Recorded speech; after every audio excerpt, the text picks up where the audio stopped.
하나님의 말씀은 데살로니가 전서 5장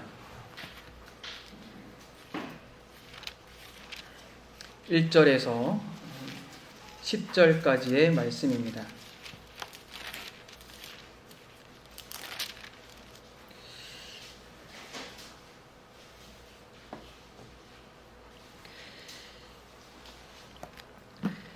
데살로니가 전서 5장 1절에서 10절까지의 말씀. 형제들아, 때와 시기에 관하여는 너희에게 쓸 것이 없음은 주의 날이 밤에 도둑같이 이를 줄을 너희 자신이 자세히 알기 때문이라. 그들이 평안하다, 안전하다 할 그때에 임신한 여자에게 해산의 고통이 이른과 같이 멸망이 갑자기 그들에게 이르리니 결코 피하지 못하리라. 형제들아, 너희는 어둠에 있지 아니하매 그날이 도둑같이 너희에게 임하지 못하리니 너희는 다 빛의 아들이요 낮의 아들이라. 우리가 밤이나 어둠에 속하지 아니하나니 그러므로 우리는 다른 이들과 같이 자지 말고 오직 깨어 정신을 차릴지라. 자는 자들은 밤에 자고 취하는 자들은 밤에 취하되 우리는 낮에 속하였으니 정신을 차리고 믿음과 사랑의 호신경을 붙이고 구원의 소망의 투구를 쓰자. 하나님이 우리를 세우심은 노하심에 이르게 하심이 아니요 오직 우리 주 예수 그리스도로 말미암아 구원을 받게 하심이라. 예수께서 우리를 위하여 죽으사 우리로 하여금 깨어있든지 자든지 자기와 함께 살게 하려 하셨느니라. 아멘. 우리 신만식 원로 목사님께서 멸망이 호련히 라는 제목으로 말씀을 증거해 주시겠습니다.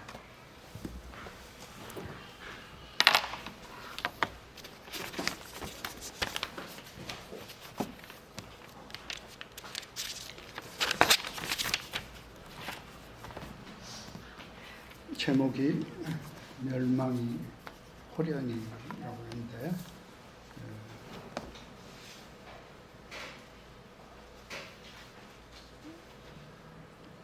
종전에 하던 설교와 맥락을 같이 해서 성경적 믿음, 바른 믿음의 조건 중에 하나를 오늘 여러분과 함께 나누려고 합니다. 우리가 믿음으로 구원 얻는다. 큰 사실을 생각할 때 믿음이 얼마나 소중한 것인가. 그러나 성경과 역사가 함께 우리에게 확증시켜 주는 것은 믿는다고 다 구원받는 것이 아니다 하는 사실입니다. 또 믿음이 항상 한번 받으면 영원히 끝까지 한 믿음으로 존재하는 것이 아니라 시대와 상황과 환경 속에서 많은 영향을 받고, 그 때문에 처음 믿음을 가졌다가도 마침내 그 믿음이 파선하는, 바울사도의 비유로 말하면 파선한다. 배가 끝까지 가지 못하고 바닷 가운데서 침몰한다는 뜻이죠. 바로 그 때문에 우리는 항상 내 믿음이 참되고 온전한 믿음인가를 체크해야 하고, 그러기 위해서 우리는 어떤 기준보다 성경의 기준을 가지고 그 작업을 해야 하는 것입니다. 왜냐하면 하나님께서 어떤 신학이나 논리로 우리에게 구원을 허락하시고 은혜를 베푸시는 것이 아니라 오직 하나님의 말씀과 성령의 조명으로 우리가 진리를 이해하고 그것을 따라서 행하게 하심으로 하나님의 구원에 이르게 하신다는 것이 성경의 가르침이기 때문입니다. 제가 이전을 하고 제 사무실을 이전을 하고 이제 정리를 하는 중에 제 목회 초기에 특별 세미나를, 특별 강좌를 했던 증거를 만났습니다. 종말이란 무엇인가라는 그 소책자를 제가 만들었는데, 지금처럼 컴퓨터가 있던 것이 아니고 컴퓨터 이전에 워드 프로세서라고 그런 것을 하나 구해가지고 그것으로 출력한 것을 다시 프린트해서 만든 재료였습니다. 우리 교회가 시작되면서 당시 한국 교회는 이 종말에 대해서 상당한 그 관심과 심지어 사회적으로 무리를 일으키는 그런 시기였습니다. 제가 그 세미나를 한 것이 우리 바로 여기 옆에 동실 아파트 지금 이름 바꿨는데 기억이 안 나네.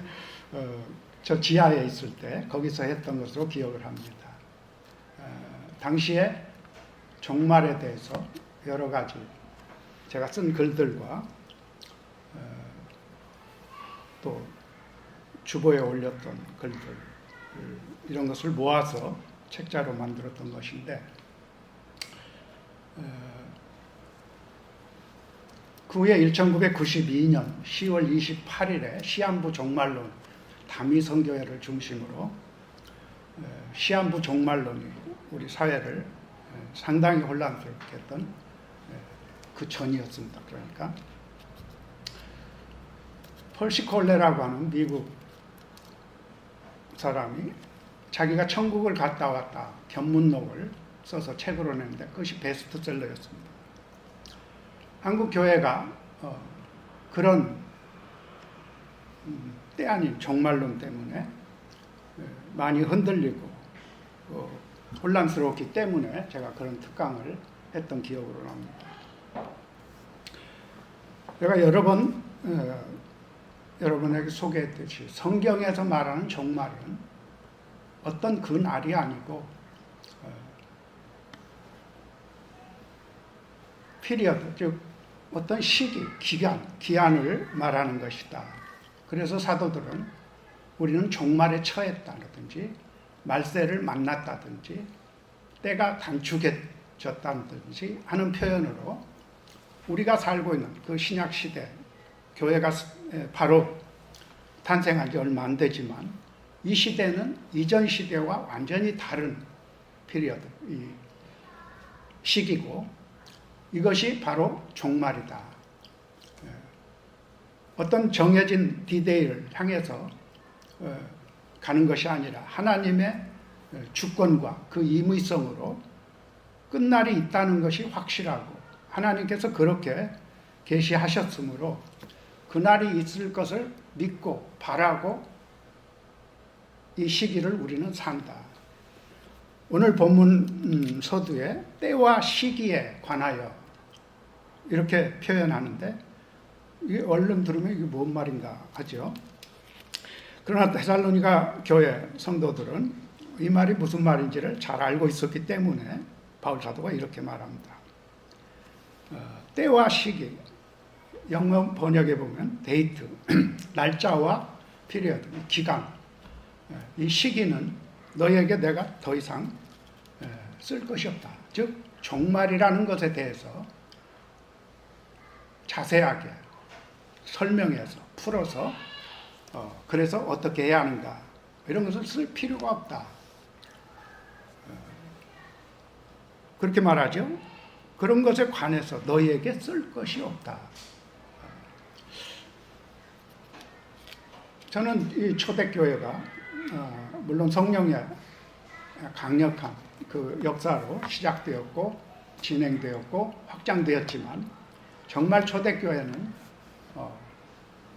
대단한 그 혜택을 누리고 있다.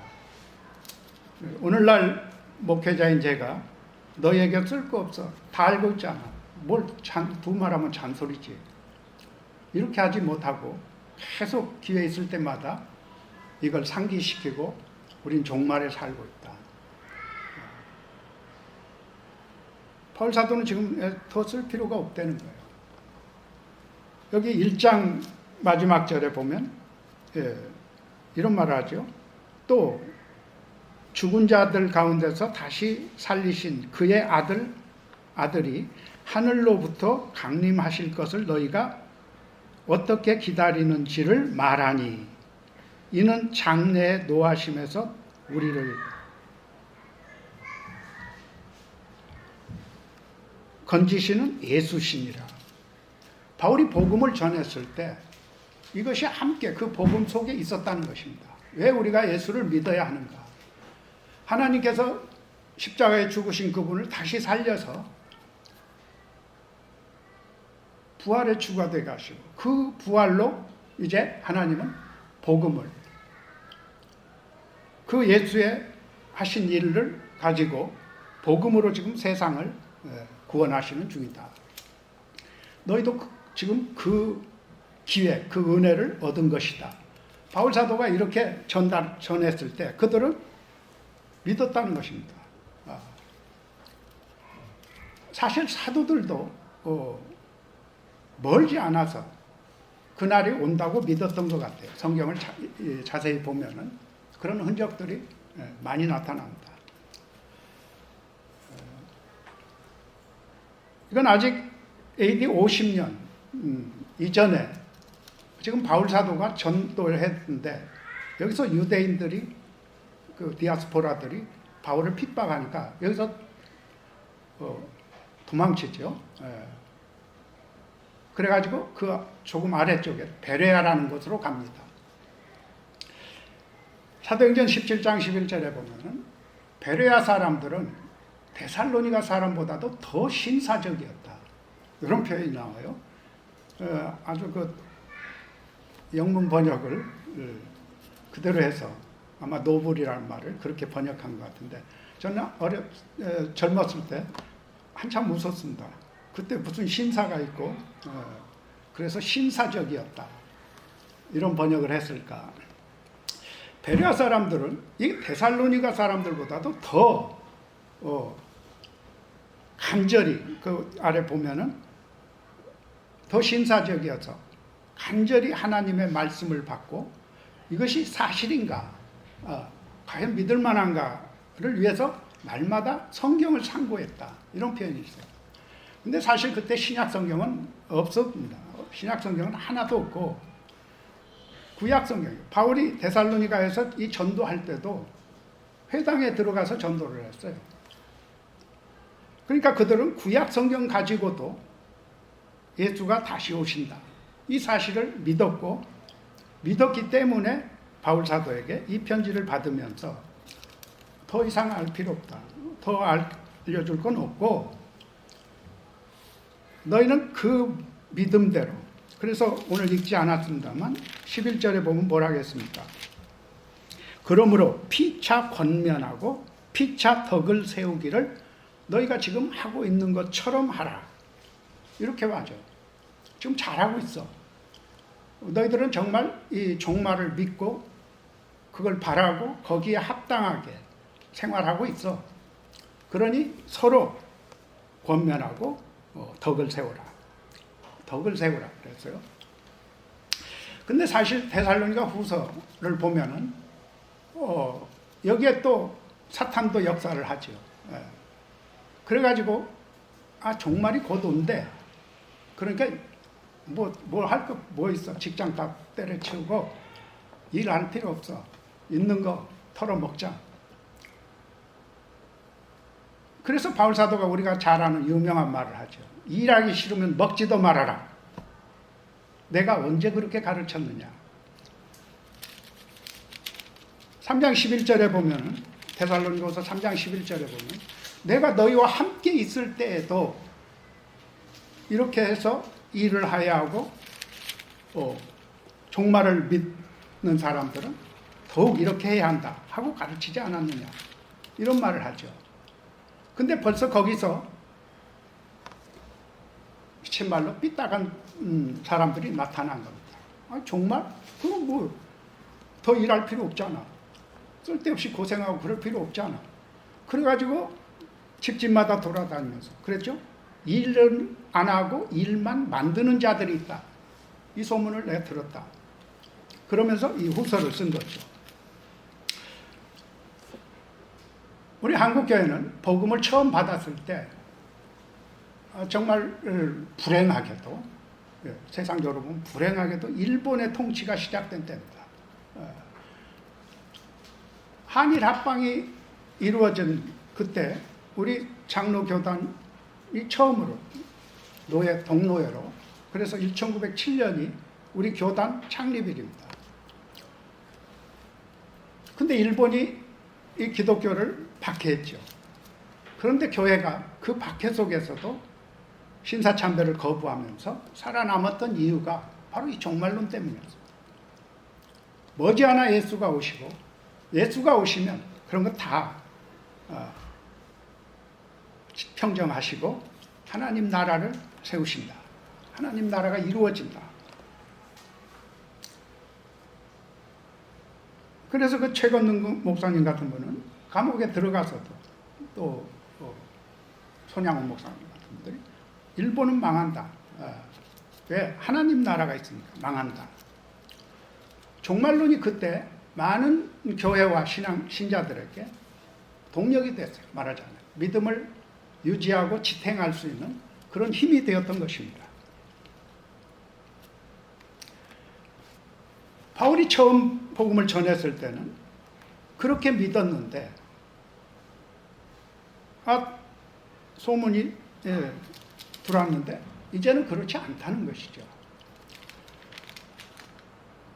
사실 바울 사도가 이 종말론을 어떻게 가르쳤을까 하는 것이 이 데살로니가 전서를 보면 우리에게 어떤 그 자료가 되고 정보가 되지요. 처음에는 잘 받아들이고 그렇게 믿고 바울이 허락한 대로 했는데 왜 그것이 유지가 안 되고 변질되었을까? 이게 우리의 관심이 되어야 합니다. 왜냐하면 우리도 지금 제가 볼 때 이 종말에 대한 신앙이 너무 틀렸어요. 아닌 거예요. 자, 시한부 종말론이 흔들 때 그때 막 관심들을 갖고 저도 수없이 질문을 받았습니다. 저 아는 지인들한테서. 그래서 아니라고, 그렇게 너무 서둘지 말고 소요하지 말라고 성경에 가르쳤다. 오늘 할 일을 해야 하고 내일 오시더라도. 바울은 분명히 그렇게 가르쳤습니다. 그래서 오늘 말씀에도 보면은 우리는 왜 내가 더 자세히 쓸 것이 없느냐를 설명하죠. 너희 자신이 자세히 알미라. 그러면서 뭐라고 하죠? 저희가 평안하다 안전하다 할 그때에 잉태된 여자에게 해산 고통이 이름과 같이 멸망이 호련히 저희에게 이르리니 결단코 피하지 못한다. 바울이 이걸 가르친 거죠. 알지 못하는, 도무지 예측하지 못한 시기에 주님이 오시고 누구도 그것을 피할 수 없다. 왜? 주님의 다시 오심은 그 속성이 심판이에요. 이 세상을 이미 하나님의 진노 아래 있는 세상을 하나님이 유예하시다가 메시아를 보내서 구원한다는 그 언약을 이루신 다음에 이제부터는 언제라도 하나님이 이 세상을 심판할 수 있는 시기가 되었다. 그것을 말세라고 하는 거예요. 우리는 심판 직전에, 예수님이 오시기 바로 직전이 말세라고 하는데 그렇지 않아요. 이미 말세에 들어가 있다 그 말이에요. 누구도 피할 수 없다. 그런데 그러니까 이제 두렵잖아요. 궁금하고. 근데 뭐라고 합니까? 너희는 어두움에 있지 아니하며 그날이 도적같이 너희에게 임하지 못하리니 너희는 다 빛의 아들이요 낮의 아들이라. 우리가 밤이나 어두움에 속하지 아니하였나니 그러므로 우리는 다른 이들과 같이 잠자지 말고 오직 깨어 근신할지라. 그건 상당히 높은 수준의 영적 선언입니다. 낮의 아들, 빛의 아들, 잠자지 말고. 그러니까 막 바울이 종말론 가르치면서 잠자지 말라 그랬다. 그 저녁에 잠 안 자야지. 이렇게 이해하면 그냥 넌센스죠. 우리는 복음을 믿음으로 베드로가 말한 것처럼 우리를 불러내어 그의 기이한 빛에 들어가게 하신 자의 아름다운 덕을 선전하는 증인들이다. 이게 빛의 아들이고 낮에 속했다. 이런 뜻이거든요. 너희들이 내가 가르쳐준 대로 지금 하고 있다면 절대 그날이 너에게 도적같이 와서 당하는 그런 일이 없다 하는 것이죠. 무슨 말이냐? 바울 사도는 종말이라는 것을 가르칠 때 종말은 아주 무서운 날이고 그렇기 때문에 바짝 긴장해야 하고 그래서 하여튼 다른 건 다 못하더라도 기도하고 왜? 예수님이 아까 박 목사님 읽어드렸죠. 깨어 기도하라. 기도함으로 깨어 있으라. 그러니까 그냥 기도. 이 시한불 종말론자들의 특징이 그겁니다. 그 다미 선교회이 또 뭐 여러 개가 있었어요. 그 사람들 특징이 뭐냐? 곧 오니까 모여서 우리는 열심히 찬송하고 기도하고 밤을 낮삼아서 이렇게 한다. 바울은 그렇게 가르치지 않았다고.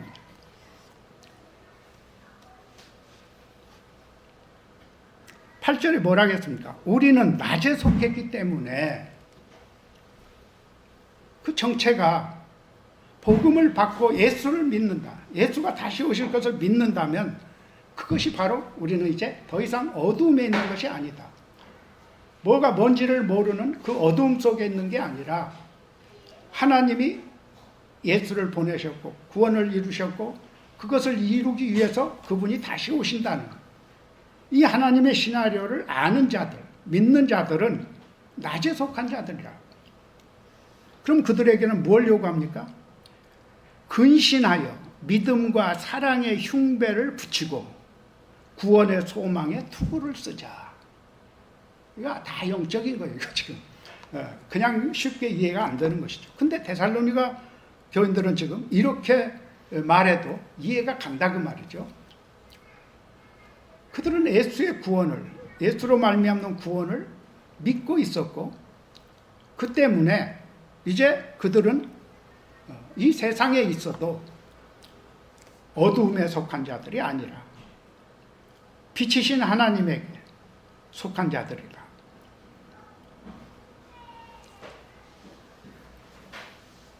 믿음과 사랑의 흉배를 붙이고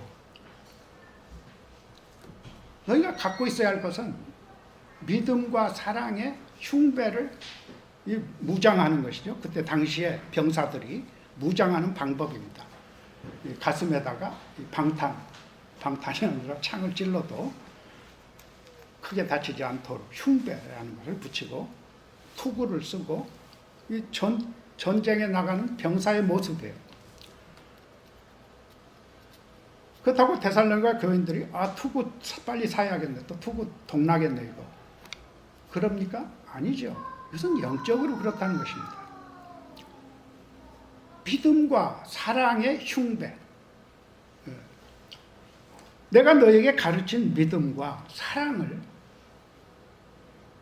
그것으로 이 종말에 대처하는 것이다. 그것이 이 종말에 대처하는 것이다. 이런 뜻이에요. 왜냐?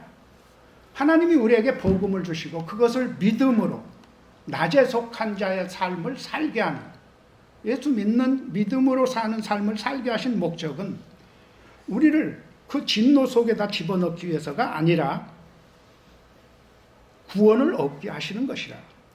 진노에 이르게 하심이 아니라 노하심에 이르게 하심이 아니요. 그래서 그 믿음의 흉배를 붙이고 사랑의 흉배를 붙이고 산다는 것은 무엇이냐? 10절에서 예수께서 우리를 위하여 죽으사 우리로 하여금 깨든지 자든지 그러니까 낮이나 밤이나 자기와 함께 살게 하려 하셨느니라. 여러분 이것은 어디에나 신앙의 비결이에요. 무엇에든지 지금 너희는 예수를 믿고 예수가 다시 오심을 믿는 그 믿음으로 사는데 그러면 우리는 낮에 속한 자처럼 깨어서. 눈 절대 감지 말라는 거 아니에요. 깨어서. 뭘로? 정신적으로, 영적으로 깨어 있어야 한다는 것입니다.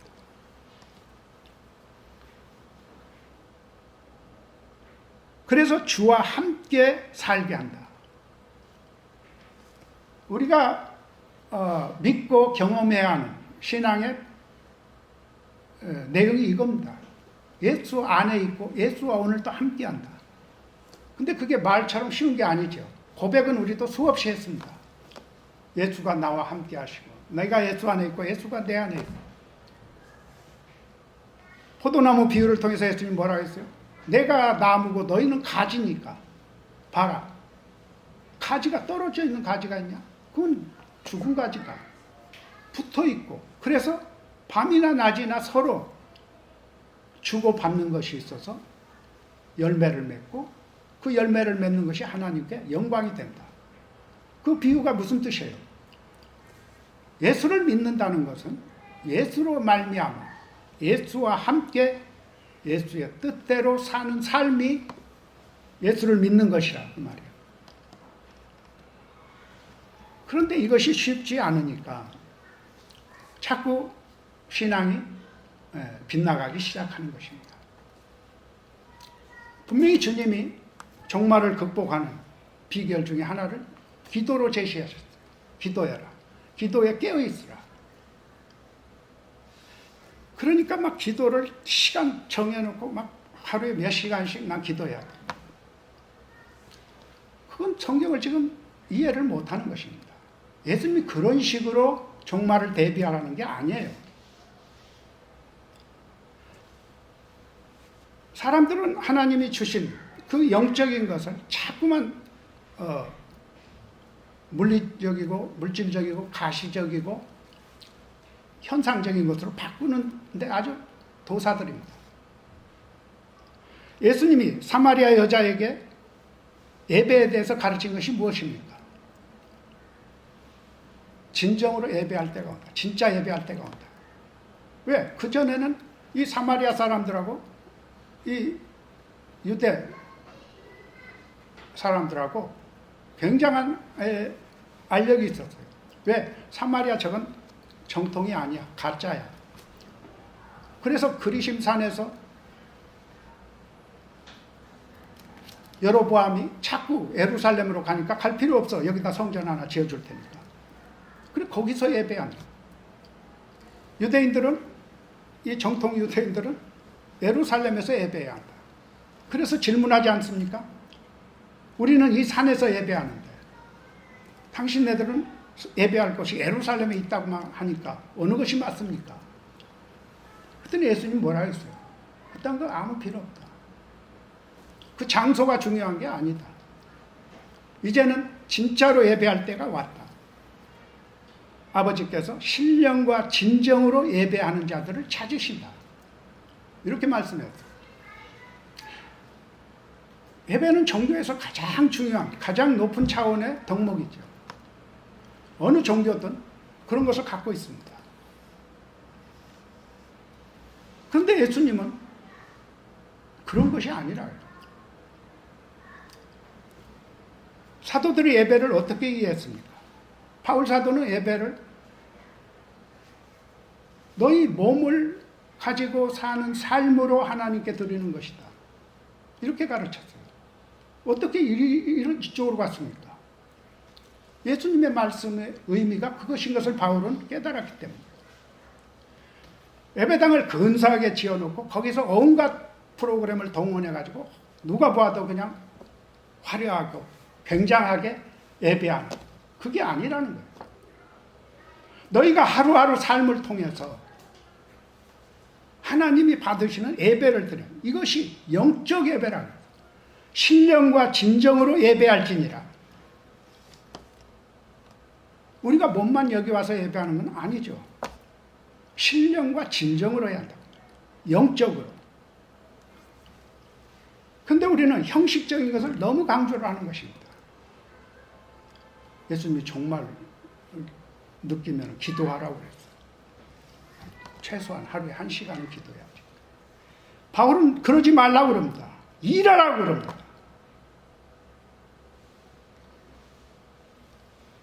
일 안 하고 기도하는 것은 아무 의미가 없다는 거예요. 근데 우리는 그렇게 합니다. 지금은 많이 없어졌습니다만 제가 시작할 때, 목회 시작할 때만 해도 아주 기도로 그냥 이름 날리는 사람들 제 주위에도 많았습니다. 얼마나 기도를 많이 하는지 소문이 났어요. 근데 이제 그분들 종말이 지금 최근에 제가 다 경험합니다. 저보다 나이 많은 분들이. 근데 잘 된 게 없어요. 자신도 그렇고 자녀들도 그렇고 가정도 그렇고. 왜 그렇게 기도를 많이 했는데 왜 그런 결과가 올까요?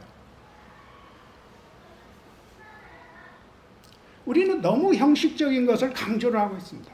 오늘날의 예배는 너무 동원되는 게 많아요.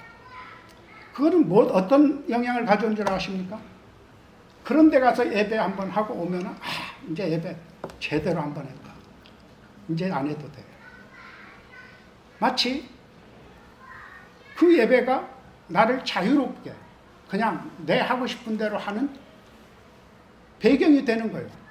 그렇게 하지 말라고 뭐 가르치고 안 해도 믿음 없는 사람들이 예배 오면은 힘들죠. 더구나 저도 항상 한 시간 이상을 이렇게 예배하니까 아주 그냥 그런 사람들은 예배 끝나면 뭘까요? 해방이다. 풀려났다. 자유 얻었다. 이러겠죠.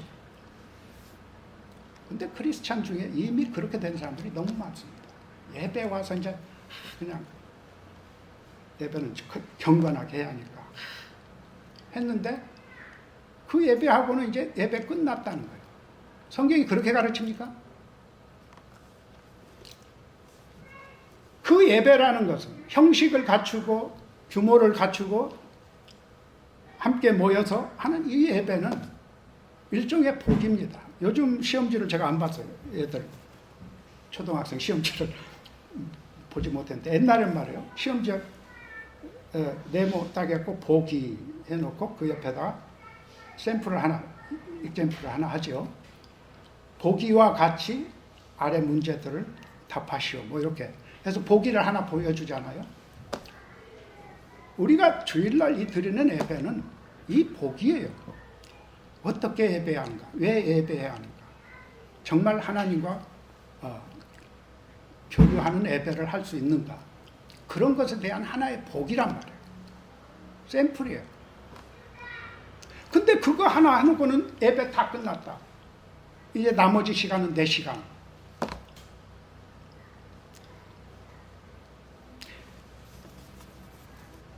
얼마 전에 저희 동료들 은퇴한 목사들끼리 만나서 이야기를 하는데 저한테 물어요. 신 목사. 이제 11조도 더 이상 강조하지 않아야 하지 않겠어? 왜요? 그랬더니 요새 안티들이 이걸 얼마나 연구해가지고 구약의 저기는 다 복음에 의해서 다 이제 내 것이 되고 모형이었다. 이러면서도 교회는 11조는 여전히, 그것도 한국 교회는 유난히. 그 말도 맞죠. 그들의 말도 맞습니다. 우리가 사실 구약에 하던 거 다 안 하지 않습니까? 그럼 11조는 왜 해야 하느냐? 저는 11조도 복이라고 해요. 복이라고 생각해요. 11조 안 해도 죄 아닙니다. 저 교회에서 너 왜 11조 안 해? 우리 헌법에는 교회 제도와 법을 지키도록 직분자들이 이렇게 돼 있지만 평신도로는 믿자마자 11조 꼭 해야 합니까? 안 하죠. 복이에요. 10분의 1을 왜 하나님이 드리라고 했을까? 하나님이 돈이 필요하실까? 아니죠. 그 10 중에 하나를 하나님께 드림으로 이 나머지도 다 하나님 것입니다 하는 소유의 근원이, 주권이 하나님께 있다는 것을 고백하는 그것이 11조예요. 그런 믿음이 있으면 드리고 그런 믿음 없으면 드리지 마세요. 소용없어요. 그건. 왜? 하나님이 11조를 하라고 했을 때 모든 것이 하나님 것입니다. 그래서 내 것이라고 주장할 게 하나도 없습니다. 근데 우리는 내 것이 너무 많잖아요. 11조가 내 삶 속에서 생활화되지 않은 거예요. 11조는 꼬박꼬박 바치는데 11조다운 하나님의 주권을 인정하는 삶은 내가 못 살고 있다는 거예요. 그러면 소용이 없습니다. 예배도 마찬가지죠. 주일날 예배 가서 꼭 참고 경건하게 드리고 왔으니까 나머지는 이제 예배가 아니다. 그 믿음은 아닌 거예요. 바울은 종말론을 가르치면서 바로 이렇게 가르쳤단 말이에요. 종말을 믿는다고 해서 별나고 티나고 그러면 안 된다는 것이죠. 네 일을 하고 이 후서 3장에 보면 말이에요. 더 구체적으로 이야기를 하잖아요. 자기 일을 하고 자기 노력으로 해서 먹고 남을 도와주고 일해야 한다는 거예요. 근데 우리는 신앙이라는 걸 앞세워서 일을 자꾸 정죄하고 내 삶의 많은 부분을 내 멋대로 사는 삶을 사는 거예요. 그건 이게 사랑의 믿음과 사랑의 흉배를 붙이지 않는 것이죠. 바울이 데살로니가 교인들에게 요구하는 이것은 너희는 열심히 일하고 열심히 살아야 한다. 그리고 그것이 바로 사랑을 주님이 우리에게 보여주신, 하나님이 우리에게 제시하신 그 사랑을 내 삶 속에서 실천하는 삶이 돼야 한다. 그 사랑이 꼭 물질을 나누고 누구한테 주고 하는 것만이 사랑이 아니에요. 우리는 사랑하면 항상 그쪽으로 갑니다. 우선 많이 주고 막 하는 거죠. 선한 일에 부여하고 나눠주기를 좋아하고 바울이 디모데에게 목회 지침으로 가르친 게 이런 겁니다. 모름지기 교인들이라면 이건 내 것이다. 내 것은 아까워. 내 자식은 특별해. 거기를 벗어나야 한다는 것이죠. 제가 사랑을 정말 더 미루다 결국은 은퇴 즈음에 제가 사랑에 대해서 설교를 했는데 여러분 거기서 요구하는 게 뭡니까? 우리가 기존에 가지고 있던 삶의 원리들, 삶의 패턴 이런 것이 바뀌지 않으면 그 사랑은 우리하고 거리가 먼 것입니다.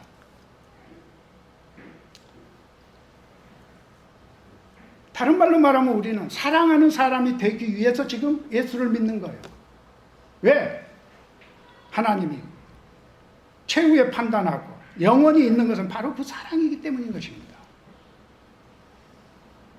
그러나 이 형식주의, 이런 신앙은 절대 그 사랑을 만들어내지 못합니다. 그리로 가지 못합니다.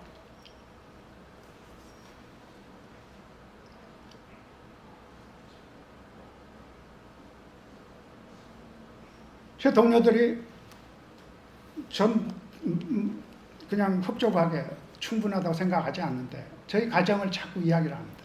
신 목사는 참 그렇게 조그맣게 목회하고 그러는데 가정이 참 저기하다.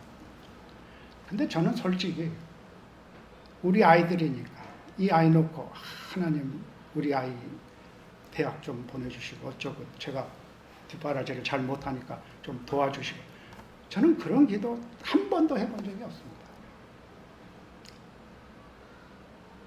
내가 해야 할 것을 제대로 하고 바로 이 의의 흉배, 믿음의 흉배, 사랑의 흉배를 붙이려고 하는 이 삶으로 살면 그런 기도 안 해도 하나님이 다 알아서 해주십니다.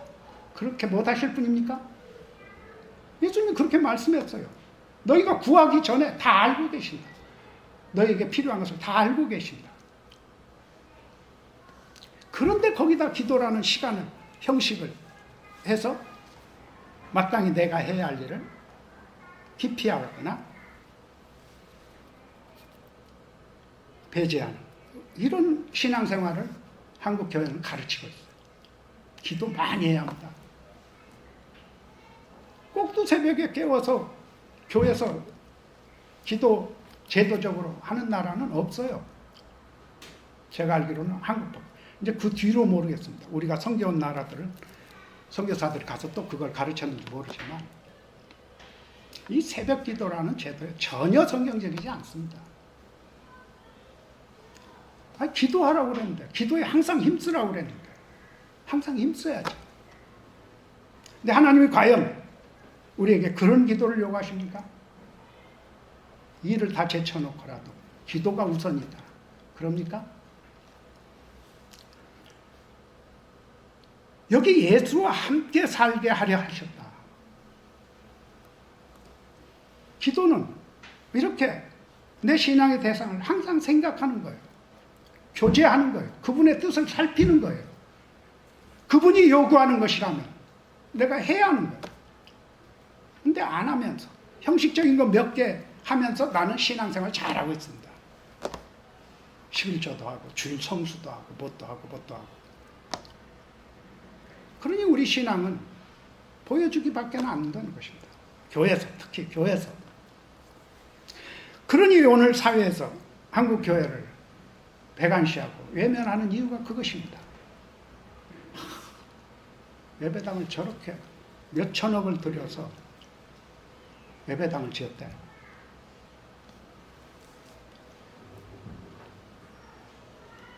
우리 옛날보다 잘 살아졌죠. 잘 살고 있죠. 그러나 그래서 그런 데다 우리가 그런 돈을 써야 합니까? 어떤 의미에서 하나님이 가장 싫어하는 거예요. 근데 우리는 그것을 자랑스럽게 이렇게 해야 한다. 이것이 예수 믿는 것이다. 종말은 우리에게 무엇이 돼야 하냐? 내가 마땅히 해야 할 일을 하게 하는 동력이 돼야 하는, 그것이 내가 정말 종말을 제대로 믿고 있는 겁니다. 아시겠어요? 종말을 믿는다고 하면서 내 멋대로 살고 나 하고 싶은 대로 하고 내 야망을 채우기 위해서 무엇인가를 시키고, 이런 건 종말을 제대로 이해하지 못하고 있는 것이야. 마치 우리는 종말 신앙이라는 것을 믿음이니까, 난 믿으니까 예수님이 딱 올 때 예수님 저요 맞죠? 이러는 것인 걸로 알고 있어요.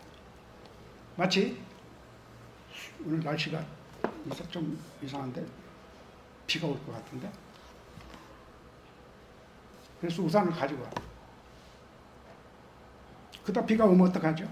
착 그럴 줄 알았어 하고 착 꺼내서, 마치 이것이 종말 신앙, 한국 사람들은 이런 형식의 종말 신앙을 갖고 있는 거예요. 내가 예수 믿었으니까 틀림없이 그때 탁 펴면 우산이 착 펴지고 비를, 그 환란에 진노에 노예에 이렇게 이 비를 탁 막을 수 있을 것이다. 그런 생각을 갖고 있다. 그러니까 이제 날짜에 관심이 많아. 그날이 언제가 될 것인가. 그럼 그때쯤 가서 어떤 열심히 내야 하고, 이런 식으로 생각하는 것이죠. 그러면 틀린 것입니다.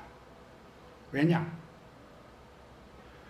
제가 전에도 종말론, 종말에 대한 설교를 할 때 여러 번 춘향전 이야기를 한 기억이 있을 겁니다.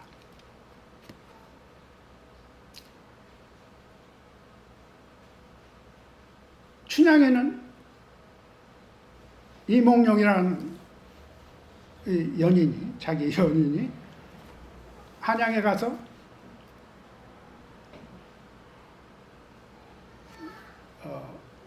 이제 자기 아버지 따라서 다시 서울로 가니까 언젠가 자기를 불러서 부부가 될 것을 약조하고 믿지요.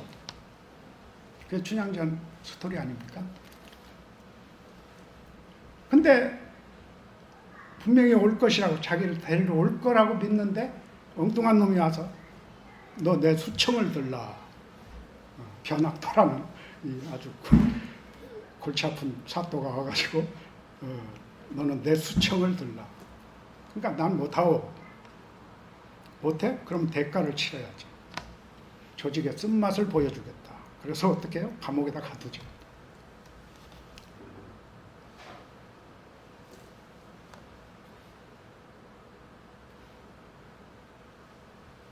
요즘 우리 사회에서 유명한 사람, 아주 제일 유명한 사람이 누굽니까? 어떤 야당 지도자입니다. 지금 죄로 될 가능성이 있는 혐의를 4개, 5개를 갖고 있는데 할 거 다 합니다. 당 대표도 해요. 그 왜 그러죠? 그때 가봐서 유죄가 되면 모르지만 아직 지금 유죄 판결 안 났는데 왜? 그래서 그냥 자기 마음대로 자기 하고 싶은 거 다 하고 있는 것입니다. 이 둘을 비교해 보십시오. 뭐하고? 춘향 전하고 이 지금 우리 현실하고. 춘향이는 지금 그 삶이 어떤 삶입니까? 아니 그냥 감옥에다 가둬놓고 요즘으로 말하면 통신의 자유도 없어요. 핸드폰이 있어야 뭐 몽룡 나 지금 감옥에 있어 빨리 좀 손 써봐 뭐 이런 게 없어요. 그냥 억울하기 짝이 없는 감옥살이를 하고 있는 것입니다. 그런데 춘향은 어떻게 합니까? 그걸 견디죠.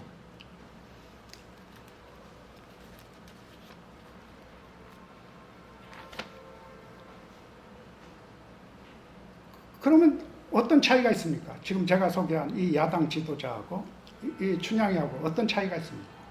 이 야당 지도자는 지금 그야말로 자기 할 거 다 하고 싶은 거 하는 거예요, 지금. 아무 제한 없이.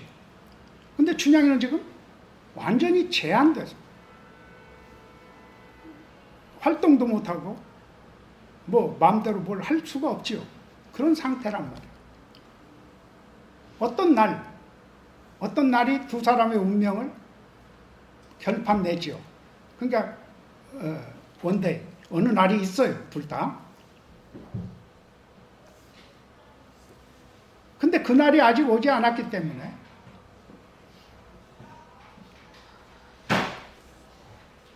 한 사람은 아주 자유분방하게 별거 다 하고, 근데 한 사람은 지금 도무지 산다운 삶이 아닌 사는 것 같지 않은 삶 속에 있어요. 감옥 속에 있어요.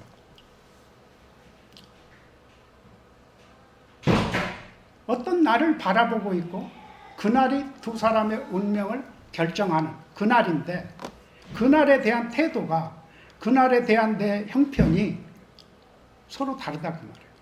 자, 제가 왜 이 비유를 하냐면 오늘날의 많은 크리스찬들은 정말 믿습니다. 왜? 사도신경 오늘 또 고백했잖아요. 우리 저리로서 산자와 죽은 자를 심판하러 오시리라. 그날이죠. 믿는다고 고백했어요. 그래서 당신 정말 믿소? 정말 신앙 있어? 하면은 성질 낼 거예요. 사람을 뭘로 보고 지금. 오늘도 교회에서 내가 신앙 고백했는데 우리는 그것으로 정말 신앙이라고 생각을 해요. 내가 정말에 대처할 수 있는, 정말 넉넉히 이길 수 있는 신앙을 내가 갖고 있다. 그 고백만으로. 그럴까요? 그게 바로 이 야당 지도자 같은 사람이죠. 그날 전에는 내가 아무것도 구애 안 받고. 그러나 춘향이는 지금 그날이 분명히 있는데 하루하루가 뭐예요? 이거 정말 죽지 못해 사는 삶이라. 자, 크리스찬의 삶이 어떤 상태에 있는가를 설명하는 또 다른 성경을 한번 보겠습니다.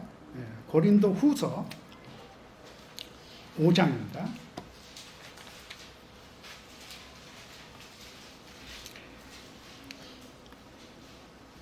만일 땅에 있는 우리의 장막집이 무너지면 하나님께서 지으신 집, 곧 손으로 지은 것이 아니요 하늘에 있는 영원한 집이 우리에게 있는 줄을 아느니라. 이게 무슨 말일까요? 우리는 지금 장막을 의지해서 살고 있는데 이 장막집이 무너지면은 어떡하지? 걱정 없어. 그때 하나님이 안 무너지는 집으로 우리를 데려가실 거야. 이 종말론을 바탕으로 하고 지금 이런 바울의 진술이 있습니다. 장막집은 우리 육체를 의미하는 거예요. 나라는 존재가 지금 이 육체 속에 살고 있는 거죠. 육체를 의지해서 살고 있어요. 우리는 그걸 영혼이라고도 하고 속사람이라고도 하고 합니다. 이 장막집이 무너지면은 진짜 좋은 집으로 우리는 간다. 이게 종말론이에요. 예수를 믿는 거예요. 예수의 재림을 믿는 거예요. 그러죠? 천국에 갑니다. 그런데 그 장막집에 사는 삶이 어떤 것이냐? 2절 보면 참으로 우리가 여기 있어 탄식하며 하늘로부터 오는 우리 처소로 덧입기를 간절히 사모하노라. 근데 우리는 지금 이 장막 속에서 꼼짝 못하고 밖으로 못 나가고 이 장막 속에 살고 있는데 거기서 사는 삶이 어떤 삶이냐? 탄식이라고 번역했죠. 신음입니다. 신음. 끙끙댄다. 우리가 짐진 자인 것처럼 신음한다. 4절에 참으로 이 장막에 있는 우리가 짐진 것 같이 탄식하는 것은 벗고자 함이 아니요 오히려 덧입고자 함이니. 하나님이 우리를 지금 어디에다 두셨느냐?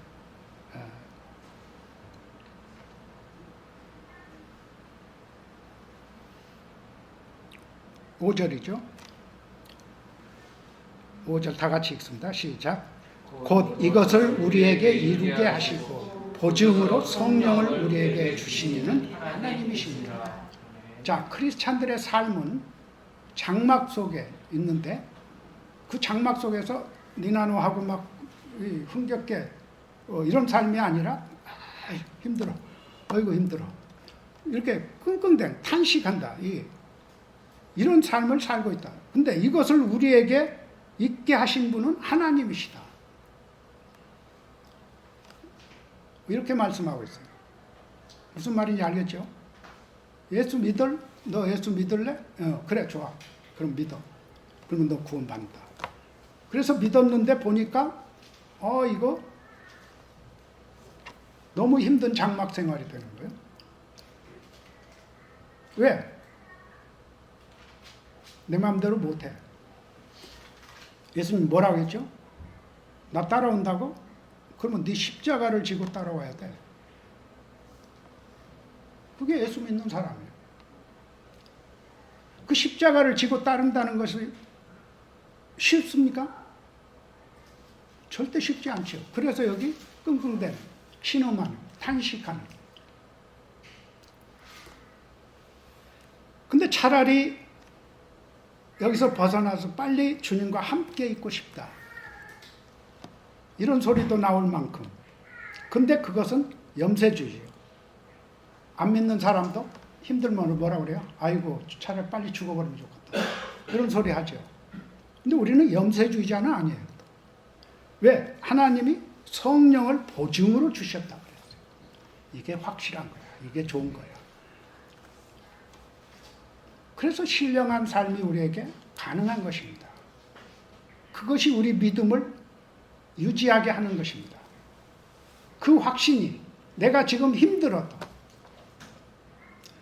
사랑을 하려고 했더니 잘 안 돼도 참고 오래 참고 그것을 하도록 하는 힘을 성령님이 주시는 거예요. 이것이 없으니까 이제 사람들은 자꾸 하는 척 하는 쪽으로 가는 것입니다. 그래서 몇 가지를 해서 보여주고 나 정말 믿고 있어. 근데 그렇게 하면 안 된다는 거예요. 성경이 이야기하는 것은.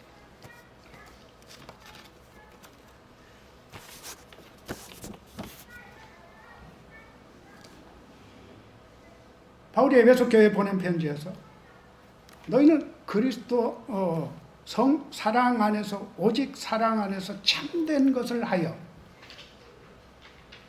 그에게까지 자랄지니라. 그는 머리니 곧 그리스도시니라. 사랑 안에서 참된 것을 하라. 이거 엄청난 주문이에요. 엄청 어려운 주문이에요. 우리가 해봤잖아요. 사랑으로 해야지, 온유해야지. 근데 어느새 신경질을 내고, 어느새 싸움을 걸고, 도전을 하고. 그래요, 안 그래요? 엄청 어려운 거예요, 이거. 몇 번이나 내가 왜 그래도 미쳤어. 그리고 또 그래요. 그러니까 이게 나중에는 이제 자꾸 맥이 풀리는 겁니다. 왜? 안 되니까.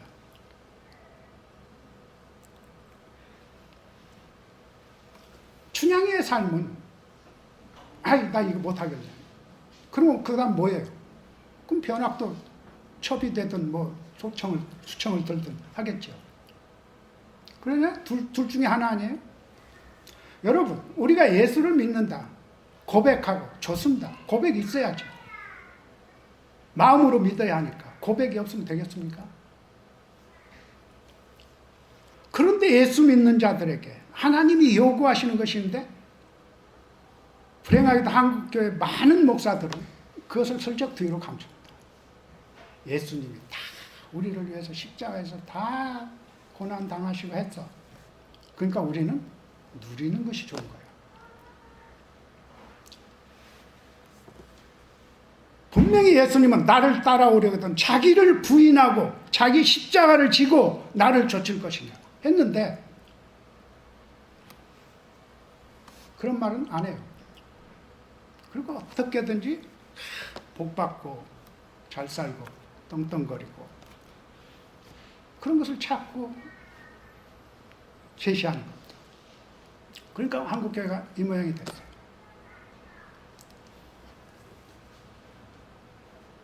예배 그렇게 화려하게 안 해도 진정으로 하면, 신령과 진정으로가 조건이에요. 예수님이 그렇게 가르쳤어요. 성령님을 의지해서 영적으로 내 자아를 죽이는 영적인 욕구를 조치라고 그랬잖아요. 성령을 조차 행하라. 그 마음으로 하면 몇 명이 모여서 드려도, 짧은 시간 드려도 하나님이 기뻐하십니다. 왜? 그것은 복이니까. 복이 아니고 복이. 그런 마음으로 내가 세상에서도 하나님을 인정하고 하나님이 보실 눈앞에서, 칼빈이 그래? 하나님이 보고 있으니까 그 앞에서 하나님이 원하는 그런 삶을 예수로 말미암아 내가 살 때 그것이 종말인 거예요. 그것이 종말을 대비하는 거예요. 춘향이의 하루하루가 그런 날이었던 것처럼 우리는 그런 삶을 살아야 하는 것입니다. 그런데 어떻게든지 자유분방하고 제일 이제 그 종말을 사는 삶의 강적이 무엇인지 아십니까? 세상이에요. 물론 마귀가 주장을 하니까 마귀 역사죠. 그러나 우리가 경험하는 쪽에서는 세상인 것입니다. 그래서 성경에 세상을 사랑하지 말라는 경고가 있죠. 이 세상이나 이 세상에 속한 것을 사랑하지 말라. 하나님께로서 온 것이 아니다. 오늘날 저는 정말 신앙을 유지하기 힘든 세상의 유혹이 그 속에 우리가 있어요. 거부할 수 없는. 그거 안 하면 살기가 힘든. 이 감옥에 사는 춘향이처럼 힘들어.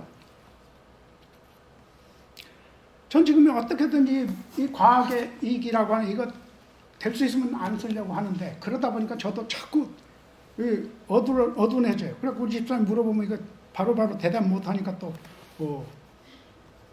그것도 모르냐는 소리 듣고. 이거 아무것도 아닌 것 같죠? 그러나 여러분, 이미 많은 현대인들, 크리스찬들의 마음도 과학에 이미 정복을 당하고 있습니다. 과학이 신처럼 여겨져요. 왜? 전에는 이렇게 발달 안 했을 때는 헤이, 그래 공상이지 이랬는데 지금은 공상이 아니에요. 된다면 다 되더라고요. 그러니까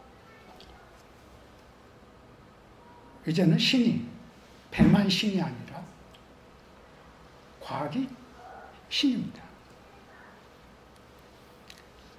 여러분의 하루하루가 무엇에 의존합니까? 어떤 것을 우리는 더 중히 여기고 있습니까? 언젠가 제가 바벨론에서 나오라 이 설교를 했죠. 계시록의 마지막 부분입니다.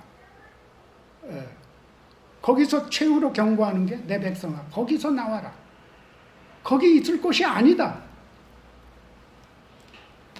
우리 자리가 어디입니까? 많은 것을 누리며 그것으로 즐거워하며 그것이 모든 것을 해결해 주는 것처럼 그러면 우리는 종말론 신앙이 없는 것입니다. 무슨 말인지 아시겠습니까?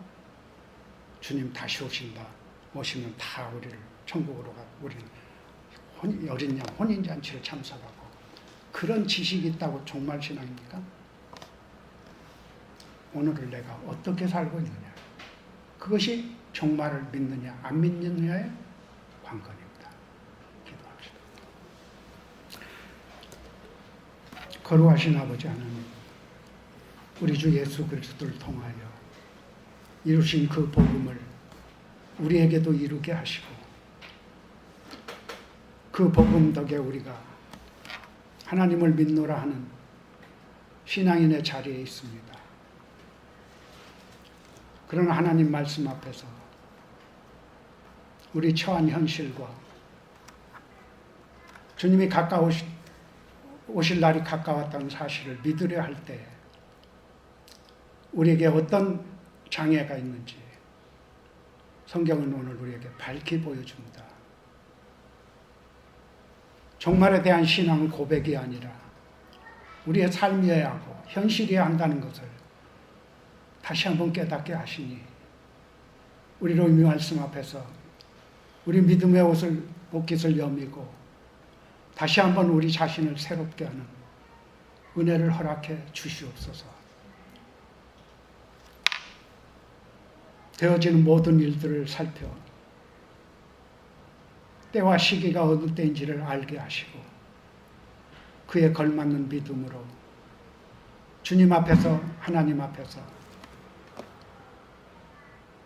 살게 하여 주옵소서. 예수님 이름으로 간절히 기도하옵나이다. 아멘.